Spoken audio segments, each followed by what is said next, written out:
Good morning, everybody. Happy Thursday to you on this February 20th, 2025. I've got all of your stories for your rush hour ride to work. And on today's episode of The Rush, we've got a former Survivor castmate arrested for being a part of a gang in Texas. He's a member of the Bandidos.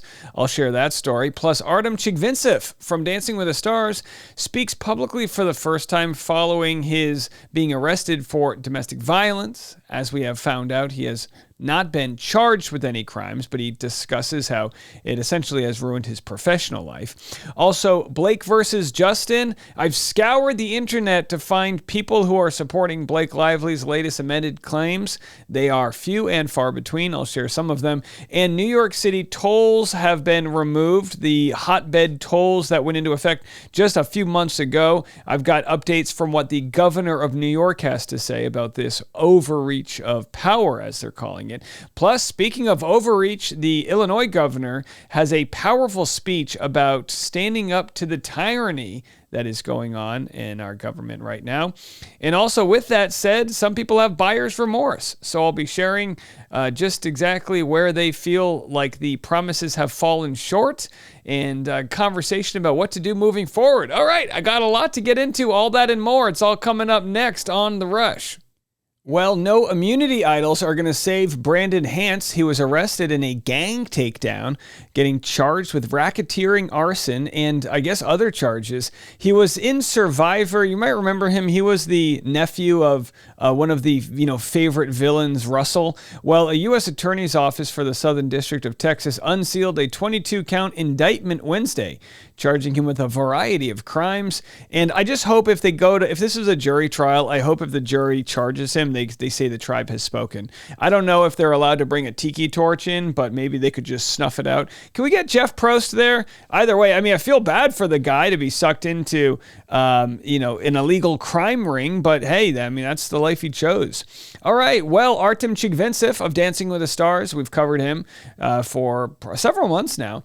He says domestic violence arrest ruined him, even though the district attorney couldn't charge him. He had a dispute with his then wife, and of course, sadly, very sadly, the son was involved. I think he claims he had to lock himself into his room. He called 911, and then he later told them, don't worry about it. They showed up, and he ended up arrested. Here is the story. It's kind of like an out-of-body experience for you because you never pictured it. It completely ruined everything for me. It completely ruined everything for me. Like from every angle, it ruined my life completely. And the worst part about all of this, because DA dropped the case, clearly stating that there was nothing that they could possibly have charged me on. Why did you decide to just not go through the trial and present everything, but instead, get it done? Why is that important for you? Because I want it to be over. I felt, for me personally, like I needed to go back to live my life, and just I needed to move on emotionally, financially, and I just want my life to be normal again. There it is. Says he wanted his life to be normal again, which, by the way, if you're watching on the YouTube version, we have to get better posture here from the co-host. Did you see that? She's sitting there with her arms crossed like she doesn't want to be there. All right, I get it, but he's a Dancing with the Stars legend. Come on. Now, listen, we weren't there. And so I can't know for sure what happened on that sad day. But the fact that the district attorney didn't press charges should tell you all you need to know, right? But either way, I guess the playbook for him would be keep on telling your story and try to get work, But sadly, I think no one's going to want to hire him. All right, let's jump right into the Justin Baldoni stuff. We've got more videos coming out because we have all of that crazy amended complaints that came out. Well, this is a wild story, which I'm going to make another video on. Justin Baldoni's business partner allegedly made a wild war comparison, taking on Lively and Reynolds and compared them to Israel versus Hamas. First of all, this is ridiculous. There is no proof given to these receipts, but it requires a lot of conversation. So I'm not going to cover it here on this podcast, but it will be the next video. His partner, Steve Sarowitz, I believe is his name, is a billionaire and the financier of the movie. And it's very interesting. If the accusations are made up about him, that would be insane. Even if they're paraphrased, that would be insane. It's such a heavy and wild accusation to compare him to a brutal war, if not genocide. There's no nice way around it. It's a devastating thing that's happened in that part of the world. And to bring him into it, maybe he did say those things. Again, I'm going to read all those receipts in the next video and we'll discuss it there, but it's going to require more time than we have now. But what I did want to talk about regarding Justin and Blake is I was scouring the internet, looking through TikToks and Instagrams, trying to find women that believed Blake Lively, that maybe changed their opinion, and this is the best I could find. I believe Blake Lively, and I'm so sorry to Blake for ever not believing her. This is what I would say if Blake were to ever produce any legitimized evidence instead of just hearsay. Like, ma'am, are the receipts in the room with us? Because you said that there were going to be receipts, and I have seen none. So far, the amended lawsuit is really giving you had to rewrite a paragraph or an essay in school, and you just knew that you couldn't plagiarize, so you just changed a couple words. And by the way, I mean, immediately in the beginning of her new lawsuit, she said, you know, we're not going to share the screen grabs because we want to protect people's identity. And it's like, well, you can share the screen grabs. You can just redact their identity. I mean, I do it in Photoshop every day. It takes 2 seconds. I'll do it for you, Blake. Give me a call. I'll help you pro bono. I'll redact their identity. But of course, very suspect. But, you know, people are saying we'll change our minds. I mean, it's not like eating crow. It's not like I'm, you know, cemented into my beliefs. No, if she provides credible evidence, we'll take it for what it's worth. It's just we can't take anybody's word for it right now. That's what this is giving. This is all alleged and my opinions. So far, it seems like everything that she has produced has been a misrepresentation of the truth, of the actual events that went down. Here's a master list of everything that Blake Lively has claimed and every response that Justin Baldoni had for it. Blake claimed that Justin Baldoni said that she wasn't hot enough. And really, paparazzi had just gotten pictures of Blake Lively's atrocious wardrobe for the film. When it seemed like Blake had taken over the wardrobe for the movie, and then obviously paparazzi pictures are coming out that are not favorable, and everyone is commenting on it, and Justin is probably crying over the fact that she commandeered the whole wardrobe department. She claimed Justin asked for her weight for a scene that wasn't even in the movie. The only reason the scene was cut from the movie is because she and Ryan had asked for it to be removed from the movie after they were so perturbed and thrown off by his trainer asking for her weight for the lift scene. She provides all right, so it goes on and on. I mean, these are things that, you know, it's almost like she's re-bringing these claims out, but Justin's side's like, we already debunked all of this, but again, they'll have their chance in court. Here's another clip here from Saron Things, discussing Isabella, the lady who played the younger Blake, saying, is she going to testify for Blake or not? Because it's kind of like she's not on Blake's side, right? Fair. The fresh-faced actress who had the misfortune of being cast in her first major motion picture as young Lily Bloom. So far, she's done nothing. She's said nothing. The only communication we have explicitly from her is a text message she sent Justin Baldoni. On July 11, 2023, after she's finished filming, Isabella Fair texts this to Justin Baldoni. Hey, just got my film developed from when we were shooting, so here's the sweet pic. I also have to say thank you so much for an incredible experience on my first film. I still can't shake the feeling of it all because it truly was life-changing for me. You are such a wonderful, smart, and sincere director, and you created such a comfortable, safe space for me to feel like I could fully step into this role. And by the way, I get that sometimes even someone who wronged you, even a perpetrator, you might still befriend them for whatever career ambitions and things like that. But this is not going to help Blake Lively's case to share these receipts. I couldn't have asked for a more welcoming environment. It will stay with me for the rest of my life. See you soon, whether in the fall or later, and hope you're doing well. Smiley face X. In those leaked HR complaints, and we don't know who leaked them, okay? It could have been some troll. It could have been Lively's camp. You see 2, telenovela-style, creepy-ass HR complaints attributed to 2 actresses on that set. The timestamps have been redacted. I get why the names would be redacted, but the timestamps, it's fucking And of weird. course, those HR complaints, which kind of have been debunked. Maybe they're real, maybe they're not. I mean, no one's really owning up to them, but they show what would be very sinister and creepy stuff. So yeah, if you're Isabel, maybe you're playing both sides of the coin. Maybe you're sweet talking Justin, and maybe you're also telling Blake, you know, we've all been there, right? Where someone's like, can you believe he did this to me? And you're like, oh my gosh, what an asshole. So you could say that, and maybe Blake thinks that Isabel's on her side, but hey, time will tell, right? All right, I'm going to share another clip of a lady saying the math continues not to math. That next. And by the way, I find it very valuable to try to share female voices when it comes to thoughts that are rational and also intuitive about what's going on with the Blake Lively, Justin Baldoni, because I don't know what my own blind spots are, and God forbid I'm on the wrong side of the story. I just think it's fair to try to, you know, elevate other people's theories, and it's just most of them online are siding with Justin. Lively really thought that she was going to be able to use like a very old Me Too movement playbook to take Justin Baldoni down. And unfortunately for her, like the circumstances of this situation just do not equate to what was going on back then with Harvey Weinstein. It's like Justin Baldoni is not Harvey Weinstein. He is not a big, powerful producer that has spent years abusing women and, you know, protecting himself with his power and influence. Like, that's not what's going on here.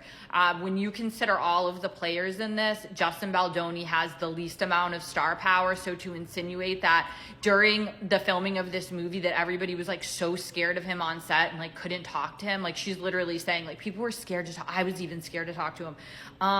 Really? Because it seems like you bulldozed the entire production of this film. And even after bullying the absolute shit out of him, he was still scared to speak up about it. And he was like willing to take all of this to the grave.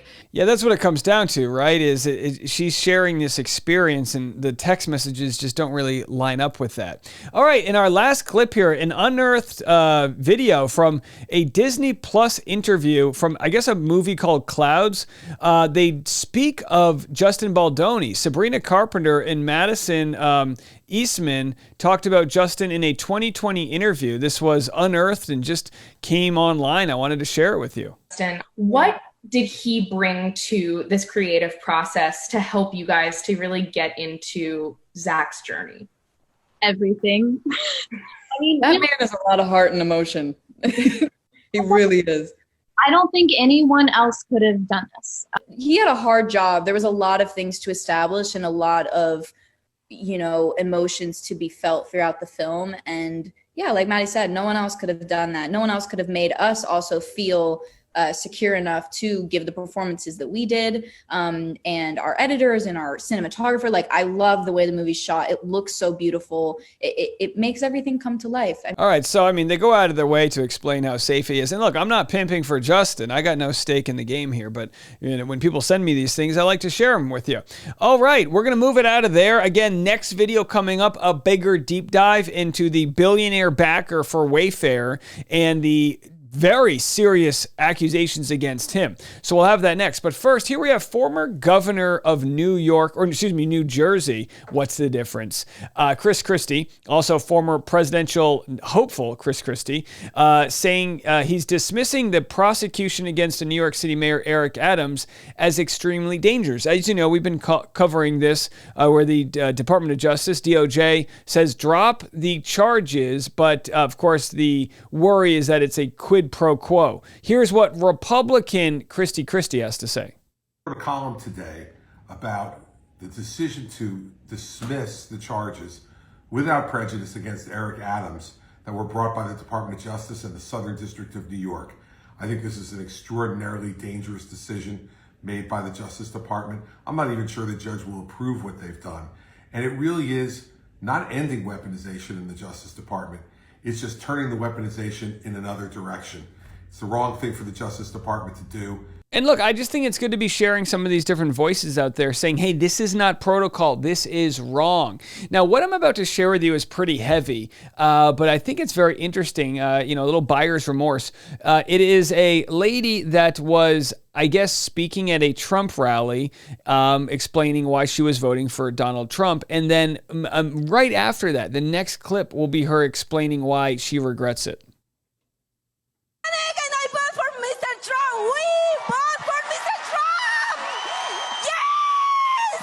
Trump! We love you! A few moments later. Beyond betrayed. They used us. They actually, during the campaign, and I don't want to make this political, but during the campaign, the elected officials from the Republican Party, they actually told us that he was not going to touch the documented people.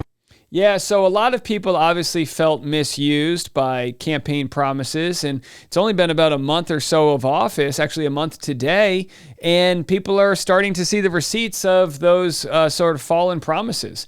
One thing that's very disturbing to me is, and again, we could get into a lot here, but how about this article? White House posts video of immigrants in shackles and calls deportation footage ASMR. I would find this disgusting if my friends posted this. I would find this disgusting if a stranger posted this. But the fact that the White House account posted ASMR, illegal alien deportation flight, where has the humanity gone? Sure, deportations happen. Sure, you want to secure the border. But where has the grace gone? And why are we even letting stuff like this happen? The sort of propaganda being shared by our democratic, elected officials. This is not the sort of path of love that I would love to share on my channel. And this is something, I don't know any other way to say how disgusted I am that people think that this is okay to share. When folks are having their families ripped apart and having to, their uncle goes to work at a taco stand and doesn't come home because ICE agents raided them. And it's just sad. It's scary. It's sad. And the collective energy that is being shared, the vicarious energy of stuff like this, does not lead us to that next level. It's actually leading us with fear and causing us to shudder in. And it's it doesn't feel like 2025. One of the wild executive orders that Trump had shut down was getting rid of birthright citizenship, and an appeals court declined to reinstate Trump's order. News for you here. If you are born in the United States, you are an American. That is not breaking news. That is something that is written in our Constitution and has been true for the duration of our republic. That said, when Donald Trump was sworn in for his second term 30 days ago, he signed an executive order that proclaimed that to no longer be true. This, of course, was immediately challenged in court. And among the federal courts it was laughed out of was one in Washington State. Seattle-based federal judge ruled that Trump's executive order could not go into effect. The judge passed an injunction against the executive order going into effect. The Justice Department, the Trump administration then appealed that. They've appealed it to the Ninth Circuit U.S. Court of Appeals, which sits on the West Coast. And tonight, a three-judge panel of the Ninth Circuit has just declined the Justice Department's request to get rid of that judge's injunction to All right, so there it is. Now, that's a good sign for people to know that you can't just make executive orders and they're going to get challenged in court. And a lot of these judges are even Trump-appointed judges, but luckily they understand the value of upholding the law. What's very interesting here is what went viral on Truth. Donald Trump said congestion pricing is dead, Manhattan and all of New York is saved, long live the king. So this idea of Trump calling himself the king is deeply unsettling to many, and I'm going to share some thoughts about congestion pricing. Here is the Transportation Secretary, Sean Duffy, explaining why the Trump administration is pulling the plug on the New York City toll. Now, again, Republicans historically have wanted small government, not having the federal government in your pockets. City determine what it wants to charge for people to come in and out. So we give them the authority, number one. And so the American taxpayer, the New York taxpayer, funded those streets. And so he goes on to say, hey, look, come on. We wanted to support the taxpayer. They funded the streets. There shouldn't be a toll. But, it's like if you don't like the tolls, vote on them in your local elections. I don't have a real stake in these tolls they're talking about. Here's what the governor of New York had to say regarding this overreach. Next time you're stuck in traffic. The next time your train is delayed. The next time you're in a flooded station because infrastructure repairs were not made. I want you to think of this. Think about this. Next time you're stuck in traffic at 1:58 p.m. And it was a photo of Trump with a king's crown on him. President Donald Trump tweeted, "Long live the king." So she's not obeying their orders to extradite, or excuse me, to give up the doctors and the abortion bans. And there's a lot. I mean, I've never talked so much about the governor of New York before, but she is putting her foot down against the federal overreach. It's very interesting stuff. Now, the president seized absolute executive power, as I'm sharing here, a very dark future for democracy. He signed an executive order, and this is what it said. In order to improve the administration of the executive branch, the president, and to increase regulatory officials' accountability to the American people, it shall be the policy of the executive branch to ensure presidential supervisions and control of the entire executive branch. Moreover, all executive departments and agencies, including so-called independent agencies, shall submit for review all proposed and final significant regulatory actions to the Office of Information and Regulatory Affairs within the executive office of the president before publication in the Federal Register. It's a power grab unlike any other. What it really means is what they're saying, the executive office, the president, gets to decide the interpretation of rules, and the judicial branch would say, that's not how it works at all. We interpret the rules and enforce them. So again, it is exactly what they warned people about, which is a sort of siphoning of all of the power away from Congress and into the executive branch, the office of the president. But people aren't going it down without a fight. Here, and I'm not a big fan of billionaires, but here is a billionaire, the governor of Illinois, J.D. Pritzker, and here's what he has to say regarding taking a stand. I just have one question. What comes next? After we've discriminated against, deported, or disparaged all the immigrants and the gay and lesbian and transgender people, the developmentally disabled, the women, and the minorities, once we've ostracized our neighbors and betrayed our friends, after that, when the problems we started with are still there staring us in the face, what comes next? All the atrocities of human history lurk in the answer to that question. And if we don't want to repeat history, then for God's sake, in this moment, we better be strong enough to learn from it. I swore the following oath on Abraham Lincoln's Bible. I do solemnly swear that I will support the Constitution of the United States and the Constitution of the State of Illinois, and that I will faithfully discharge the duties of the office of governor according to the best of my ability. My oath is to the Constitution of our state and of our country. We don't have kings in America, and I don't intend to bend the knee to one. I'm not speaking up in service to my ambitions, but in deference to my obligations. If you think I'm overreacting and sounding the alarm too soon, consider this.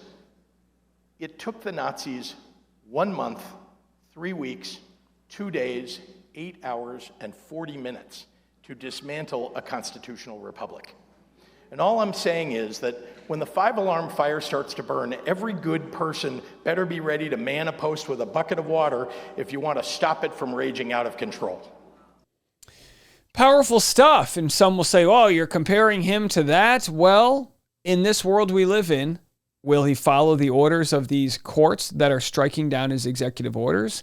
And can we begin to restore a little goddamn humanity in the process? We'll have to see how it all plays out. I appreciate you guys supporting my channel, letting me share my thoughts here.